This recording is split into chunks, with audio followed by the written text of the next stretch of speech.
ئەگەر تۆ عەبدی ڕاستەقینەی خوا نەبی ئەبیتە عەبدی هەموو شتی خوای تعالی لە قورئانە باسێکە ئەفەرمێ ئەڕەئەیتە من اتەخەذ ئیلهەه هەواه هەنێ کەسێ هەوا و ئارەزووی خۆی ئەکاتە خوا هەنێ کەسێ پێغەمبەر فەرمێ صلی الله عليه وسلم تعیس عەبد الدرهم تعیس عەبد الدینار خەڵکانێکەیە عەبدی دیرهەمن عەبدی دینارن والله فەرمێ هەیە عەبدی کەلوپەلە عەبد القەطیفە هەنێ هەیە عەبدی قات و مراخانیە پاشان ئیمانێکی تەواوت بە پێغەمبەری خوا هەیە صلی الله عليه وسلم و بەڕابەری خۆت ێزانی لەگەڵ برا پێغەمبەرەکانی تریە ئەوان ڕابەرتن فبهداه مقتده هدایەتی ڕێبازی ئەوان نەگریتە بەر ڕێبازی ئەوان سەرمەشقتن مرۆڤە نوێژنەکەرەکان مرۆڤە خوانەناسەکان ئەوانەی کە لەسەر دینی تەوحید نین ئەوانە سەرمەشقی تۆ نین تۆ بەش سەرمەشقی خۆتی نازانی چونکە تۆ پێغەمبەر سەرمەشقتە و خوای تعالی ئەفەرمێ هەر ئەو باشترین سەرمەشقتە و هەروەها پێغەمبەرەکانی تریش پاشان ئیمانت بە کتێبە ئاسمانیەکان هەیە ئیمانت بە کتێبە ئاسمانیەکان یعنی چی؟ یعنی هەرچی کتێبی تر هەیە لەو کتێبە لادا پشتگوێیە خەی حەسابی بۆ ناکەی هەرچی مەنهەج و پرۆگرامی تر هەیە هەمووی فڕادەیتە ئەملا کتێبی هیچ کەسێ نابێ بە ڕێبازی تۆ ئەو کاتە مەنهەجی تۆ تەنها قورئانە و سنەتەکانی پێغەمبەرە صلی الله عليه وسلم پاشان بیرۆباوەڕێکی تەواوت هەیە بە قیامەت و ئەزانی هەرچی لە دنیا ڕوئەدا لە قیامەتە حەقی ئەسێنرێتەوە ڕۆژەکەی ترازوو دەهانرێ مسقالە زەڕە ون ناکرێ ئەگەر خەیرت کردبێ پاداش دەدرێتەوە ئەگەر شەڕیشت کردبێ پاداش دەدرێتەوە فمن يعمل مثقال ذرة خيرا يره ومن يعمل مثقال ذرة شرا يره پردی سیرات هەیە کە هەر کەسێ لای دابێ لە ڕێباز ناتوانێ بەسەریا تێپەڕ ببێ ئەم جای یان بەهەشتێکی هەتاهەتایی یان دۆزەخێکی هەتاهەتایی تو ئەمە قەناعەتت پێ هەیە ئەزانی دنیا قۆناغە خۆشەویستەکانم والله قۆناغە واللهی ئەگەر دنیا قۆناغ نەبێ نەعوذ بالله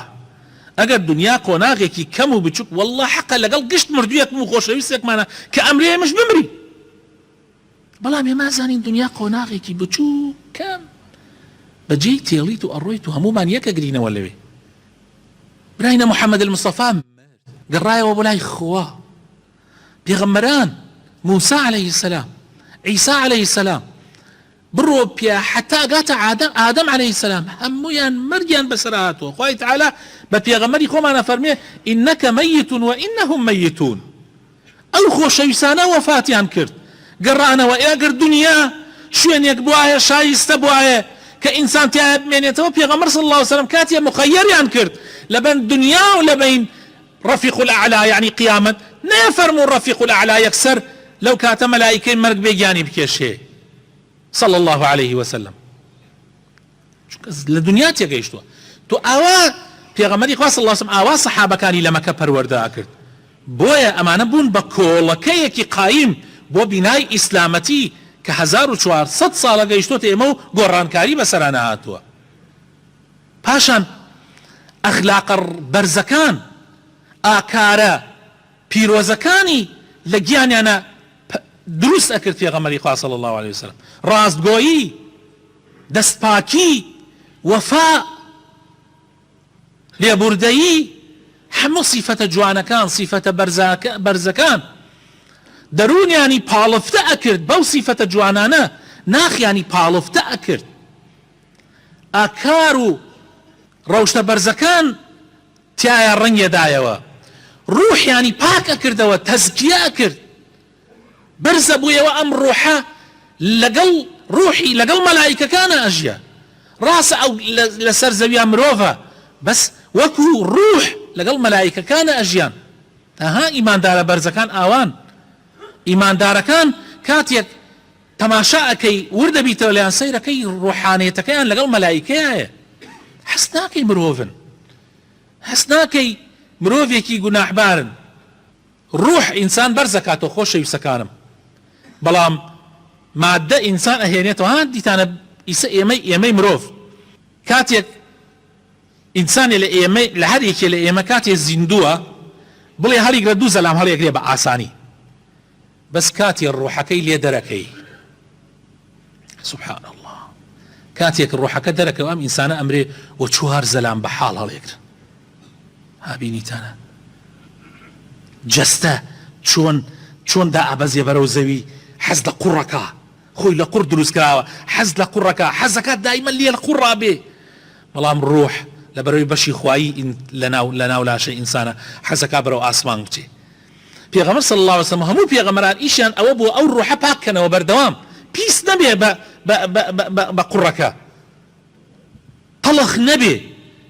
پێغەمبەر صلی الله علیه وسلم ئاوا سەحابەکانی پەروەردەکرد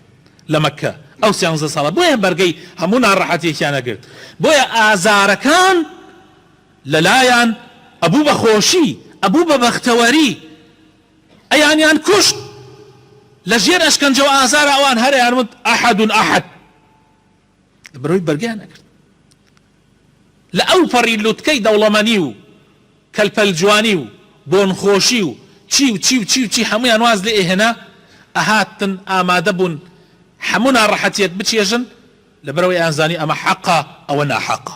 ئەو ناحەقیە با زۆریش لەبەر چاو خەڵک وابێ مدەیەک هەر مدەیەکە ئەو مدەیە و کۆتایی پێتی پێغەمبەر صلی الله علیه وسلم سەحابەکانی ئاوا پەروەردا کرد بۆیە ئەم سەحابانە هەر یەکێک کۆڵەکەیەکی گەورەی ئەم ئیسلامن ئێستا باسی ئەو دەکەسە ئەکەن کە مژدەی بەهاشتیان پێدراوە ئەبوو بەکری سدیق عمەری کوڕی خەتاب عوثمانی کوڕی عەفان عەلی کوڕی ئەبی طالب سعدی کوڕی ئەبی وەقاص ئەبوو عوبەدەی کوڕی جەراح زوبەیری کوڕی عەوام طەلحەی کوڕی عوبەیدوڵڵاه عەبدوڕەحمانی کوڕی عەوف سەعیدی بنی زەید ئەمانە دەکەسن مژدەی بەهەشتیان پێدراوە هەر لە دنیا تەماشاکەن هەموویان لەو قوتابخانەی مەکە پەروەردەکراون هەر یەکێک لەمانەش کۆڵەکەیەکی گەورەی ئیسلام بوو خوای تعالى لقرآن بيروزا أفرمي للفقراء المهاجرين الذين أخرجوا من ديارهم وأموالهم يبتغون فضلا من الله ورضوانا وينصرون الله ورسوله أولئك هم الصادقون أو فقير هجار مهاجرين يعني كوچان كد لمكة وبو مدينة أواني كلمالو لسروت ساماني خوان در بدر كران تنها لبر خاطر الرزامندي خوا تنها لبر اوي خواه للرازي به وبو سرخستني خواو يعني دينكي خواو بيغمركي خوا براسي أوانا رازدقون صادقي راستقين أوانا خواهي تعالى شايتيان بودا لقرآن لسورة حشرة آياتي هشت أفرمي أولئك هم الصادقون ربي خوايا بخاتنا وجوانا كان يخد من كي بهاوري أوان يا ربي خوايا إيمش للرازقيان بين يا ربي خوايا إيمش لو چي نبين كبراستقيني دينكي توقر النبر